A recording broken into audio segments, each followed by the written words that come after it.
Мұхамеджанова Альмира Әсетқызы. Сұлтан Махмұд Торайғыров. Соғыс кесірі. Неше қыршын жастардың кеудесінен оқ өтіп, ауыздарынан қан кетіп, ішіне тартылып көздері, ыңырану боп сөздері, шытынап көкшіл көздері, елестеп көзіне арманы, жетем деп ойға алғаны, елдегі қатын баланың, әке шеше ағаның, көрмей жылап қалғаны.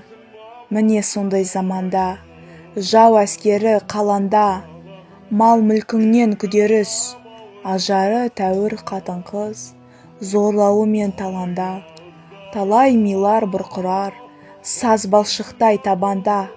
Адам күші жетер ме, мұнан да әрі жаманға.